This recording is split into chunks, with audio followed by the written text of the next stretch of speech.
نحمده ونصلي ونسلم على رسوله الكريم أما بعد فأعوذ بالله من الشيطان الرجيم بسم الله الرحمن الرحيم ألا بذكر الله تطمئن القلوب صدق الله العظيم إن الله وملائكته يصلون على النبي يا أيها الذين آمنوا صلوا عليه وسلموا تسليما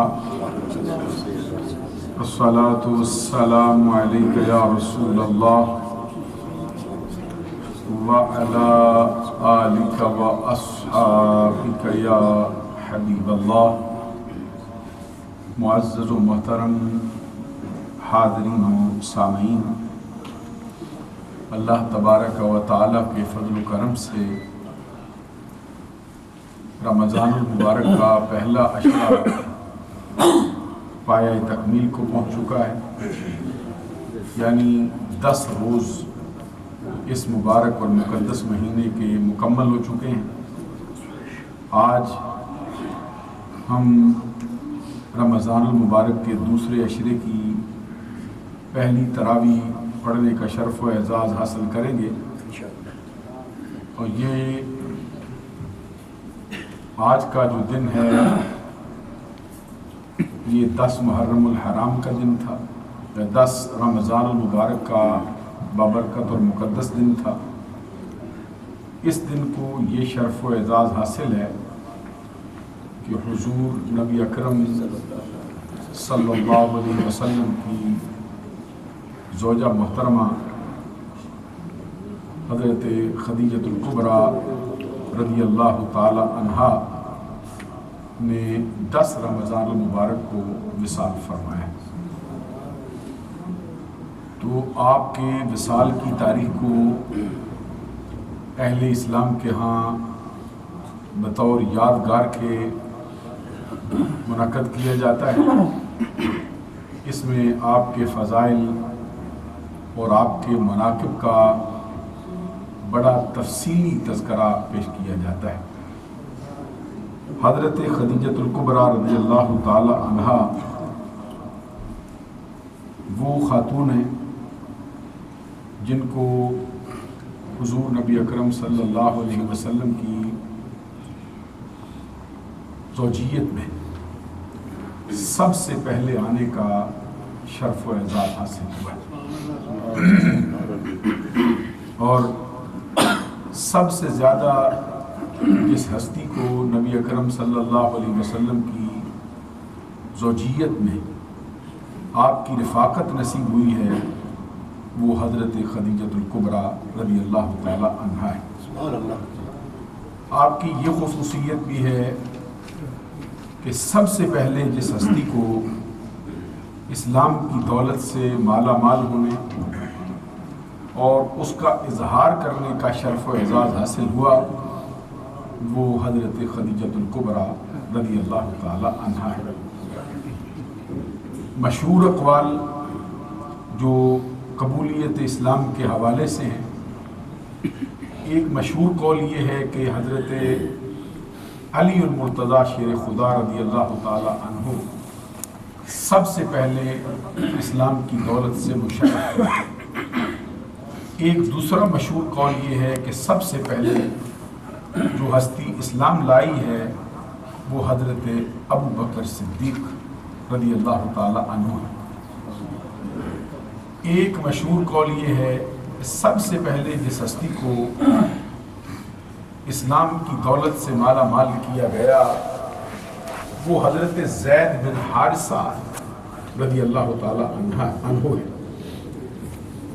اس کے اندر جس ہستی نے تطبیق دی ہے وہ ہمارے امام اعظم ابو حنیفہ نعمان بن ثابت رضی اللہ تعالی عنہ ہے. وہ فرماتے ہیں کہ اس کو یوں کہا جا سکتا ہے کہ بچوں میں سب سے پہلے جو اسلام لائے ہیں وہ حضرت علی المرتضیٰ شیر خدا رضی اللہ تعالی عنہ وکرم اللہ وجہ الکریم. اور آزاد مردوں میں جو سب سے پہلے اسلام لائے وہ حضرت ابو بکر صدیق رضی اللہ تعالی عنہ. اور جو بالغ غلاموں میں سب سے پہلے اسلام لائے وہ حضرت زید بن حارثہ رضی اللہ تعالی عنہ. اور عورتوں میں جو سب سے پہلے اسلام لائی ہیں وہ حضرت خدیجۃ الکبریٰ رضی اللہ تعالی عنہ ہے. یہ اس کو یوں تطبیق دی گئی ہے. لیکن صحیح بات یہ ہے کہ جس ہستی کو سب سے پہلے اسلام لانے کا شرف و اعزاز حاصل ہے اور جنہوں نے اپنے اسلام کا اظہار کیا حضور مولا علی شیر خدا رضی اللہ تعالی عنہ سے بھی پہلے، حضور صدیق اکبر رضی اللہ تعالی عنہ سے بھی پہلے، حضرت زید بن حارثہ رضی اللہ تعالی عنہ سے بھی پہلے، وہ حضرت خدیجۃ الکبریٰ رضی اللہ تعالی عنہ ہے. سب سے پہلے اسلام لانے والی ہستی حضرت خدیجۃ الکبریٰ رضی اللہ تعالی عنہ ہے. اور سب سے پہلے جس ہستی نے حضور نبی اکرم صلی اللہ علیہ وسلم کی ڈھارس بندائی تھی جب آپ پر پہلی وحی کا نزول ہوا ہے، اس وقت نبی اکرم صلی اللہ علیہ وسلم کی بارگاہ اقدس میں حضرت جبرائیل امین نے جو آ کر اللہ تبارک و تعالیٰ کا پیغام پہنچایا اور یہ سورہ علق کی پہلی 5 آیات نازل ہوئی. اقرأ بسم ربک الذی خلق خلق الانسان من علق اقرأ وربک الاکرم الذی علم بالقلم علم الانسان ما لم یعلم. یہ پہلی وحی ہے جس کی 5 آیات. تو نبی اکرم صلی اللہ علیہ وسلم اس میں جب اپنے گھر تشریف لائے تو آپ کی طبیعت پر ایک احساس ذمہ داری کی بنیاد پر آپ کا جو دل ہے وہ اضطراب میں تھا کہ اتنی بڑی امت کا بوجھ مجھ پہ ڈالا گیا. تو نبی اکرم صلی اللہ علیہ وسلم کو جو فریضہ سونپا گیا اور جو احساس ذمہ داری تھا اس کی بنیاد پر حضور نبی اکرم صلی اللہ علیہ وسلم کا دل مبارک جو ہے وہ دھڑک رہا. آپ کو معلوم ہے یہ دل دھڑکنا انتہائی اہم موقع پر ہوتا ہے، انتہائی خاص جگہوں پہ بندے کا دل دھڑکتا ہے. تو نبی اکرم صلی اللہ علیہ وسلم تشریف لائے تو آ کے فرمائے زملونی زملونی زملونی، مجھ کو چادر اڑا دو، مجھ کو چادر اڑا دو. فزملو، حضور نبی اکرم صلی اللہ علیہ وسلم کو پھر چادر مبارک حضرت خدیجۃ الکبریٰ رضی اللہ تعالی عنہ نے اڑائی. تو نبی اکرم صلی اللہ علیہ وسلم اس موقع پر ایسے الفاظ کہتے ہیں لقد خشیت علی نفسی، لقد خشیت علی نفسی،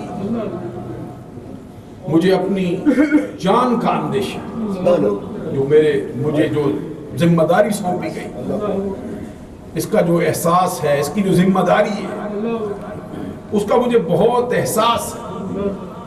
حضرت خدیجۃ الکبریٰ رضی اللہ تعالی عنہا نے بارگاہ رسالت میں عرض کیا لا یخزیک اللہ ابدا انک لتصل الرحم وتحمل الکل وتکسب المعدوم وتقرئ الضیف وتعین علی نوائب الحق.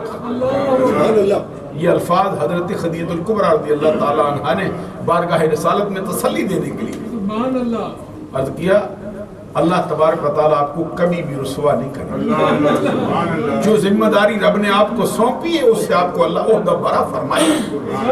وجہ کیا ہے؟ انک لتصل الرحم، آپ ہمیشہ صلہ رحمی کرتے ہیں، آپ اپنے رشتہ داروں کا عزیز و اقارب کا بہت خیال رکھتے ہیں.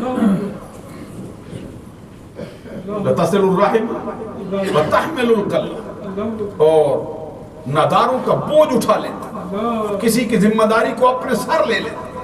وتکسب المعدوم، آپ کے پاس نہ ہو تو پھر کما کر لوگوں کو دیا کرتے. وتقرئ الضیف، مہمان نوازی کرتے، مہمانوں کے لیے اپنا دسترخوان وسیع کرتے، اور آپ ہمیشہ سچ بولتے. وتعین علی نوائب الحق، حق کی جو آواز بلند ہوتی ہے آپ اس کا ساتھ دیتے، آپ اس کے ساتھ ہی بن جاتے، ہم نوا ہو جاتے. تو جس کے اندر یہ خوبیاں پائی جاتی ہوں اللہ تعالیٰ اس کو کبھی رسوا نہیں کرتا. یہ الفاظ حضرت خدیجۃ الکبریٰ رضی اللہ تعالیٰ عنہ نے پہلے دن بارگاہ رسالت میں عرض کی، اور پھر انہی کے مشورے سے سرکار دو جہاں صلی اللہ علیہ وسلم حضرت ورقہ بن نوفل کی خدمت میں کے پاس تشریف لے گئے. اس وقت جا کے ورقہ بن نوفل کا حال یہ تھا کہ انہوں نے زمانہ جاہلیت میں نصرانی مذہب قبول کیا اور وہ تورات کو اور انجیل کو لکھا کرتے نابینا ہو چکے, بہت سا حصہ ان کو یاد. تو حضرت خدیجہ الکبریٰ رضی اللہ تعالی عنہا نے ان کو جا کے کہا اسمع من ابن اخی کا, اپنے بھائی کے بیٹے کی بات سنو یہ کیا کہتا ہے.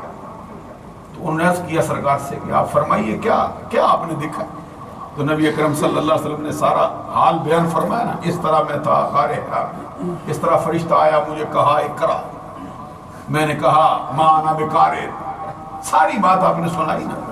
تو کہتے ہیں حضرت ورقہ بن نوفل نے نعرہ لگایا واللہ ھذا الناموس الذی نزل اللہ علی موسیٰ, اللہ کی قسم یہ وہی ناموس ہے جو حضرت موسیٰ کلیم اللہ پہ نازل ہوا. آپ اللہ تعالیٰ کے نبی ہیں, آپ اللہ کے رسول ہیں, فرشتہ اترا ہے آپ پر, کوئی اس طرح کی بات. ساتھ انہوں نے کہا کاش میں اس وقت جوان ہوتا, کاش میں اس وقت زندہ ہوتا. نبی اکرم صلی اللہ علیہ وسلم میں کب, انہوں نے کہا جب آپ کی قوم آپ سے دشمنی کر کے آپ کو آپ کے شہر سے نکال دے. تو نبی اکرم صلی اللہ علیہ وسلم آپ مخرج ہیں, آپ مجھے نکالیں گے, میرے ساتھ ایسا سلوک کریں گے, میرے راستے میں تو یہ دید و دل فرش کرا کر دے, میرا تو انتظار ہوتا رہتا, میرے ساتھ تو کسی کی کوئی دشمنی نہیں. تو حضرت ورقہ بن نوفل نے عرض کیا آج تک کوئی ایسا پیغمبر آیا نہیں جس نے آپ کی طرح کی آواز اٹھائی ہو اور قوم نے اس کو وطن سے نہ نکالا.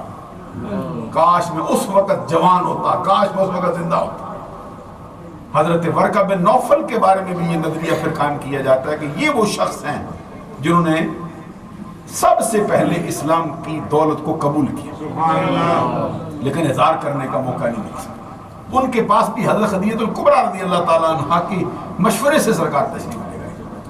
تو حضرت خدیجہ الکبریٰ رضی اللہ تعالیٰ عنہا ہمیشہ نبی اکرم صلی اللہ علیہ وسلم کی ڈھارس مداتی تھی ہر مشکل ترین وقت. اور نبی اکرم صلی اللہ علیہ وسلم نے ان کے بارے میں جو بات فرمائی, فرمایا خیر النسائها مریم بنت عمران وخیر نسائها خدیجہ بنت خویلد. حضور نبی اکرم صلی اللہ علیہ وسلم عورتوں میں سے سب سے بہترین عورت حضرت عمران کی بیٹی مریم یعنی حضرت عیسیٰ روح اللہ کلمت اللہ کی ماں. پھر فرمایا عورتوں میں سب سے بہترین عورت خدیجہ بنت خویلد میری زوجہ محترمہ. حضور نبی اکرم صلی اللہ علیہ وسلم نے دو خواتین کا تذکرہ کیا اور ایک حدیث میں فرمایا حسبک من نساء العالمین, تمام جہان والوں کو جو عورتیں ہیں وہ کافی. کون کون سی؟ حضور نبی اکرم صلی اللہ علیہ وسلم نے فرمایا مریم بنت عمران وخدیجہ بنت خویلد وفاطمہ بنت محمد وآسیہ امرأۃ فرعون. حضور نبی اکرم صلی اللہ علیہ وسلم نے فرمایا تمام جہان والوں کو چار عورتیں, ان میں سے پہلا نمبر حضرت مریم بنت عمران یعنی حضرت عیسیٰ روح اللہ کلمت اللہ کی والدہ محترمہ, اور دوسرے نمبر پہ فرمایا خدیجہ بنت خویلد, تیسرے نمبر پہ فرمایا فاطمہ بنت محمد حضور نبی اکرم صلی اللہ علیہ وسلم کی پیاری لخت جگر, اور چوتھے نمبر پہ فرمایا وہ آسیہ امرأۃ فرعون اور فرعون کی بیوی حضرت آسیہ رضی اللہ عنہا. چار عورتوں کا تذکرہ فرمایا اور حضرت خدیجہ الکبریٰ رضی اللہ تعالیٰ عنہا کو ہمیشہ سر فہرست رکھا ہے. دل چاہتا ہے کہ اس پر گفتگو ہو لیکن وقت ہو چکا ہے, انہی الفاظ پر ختم کرتا ہوں. وآخر دعوانا الحمدللہ.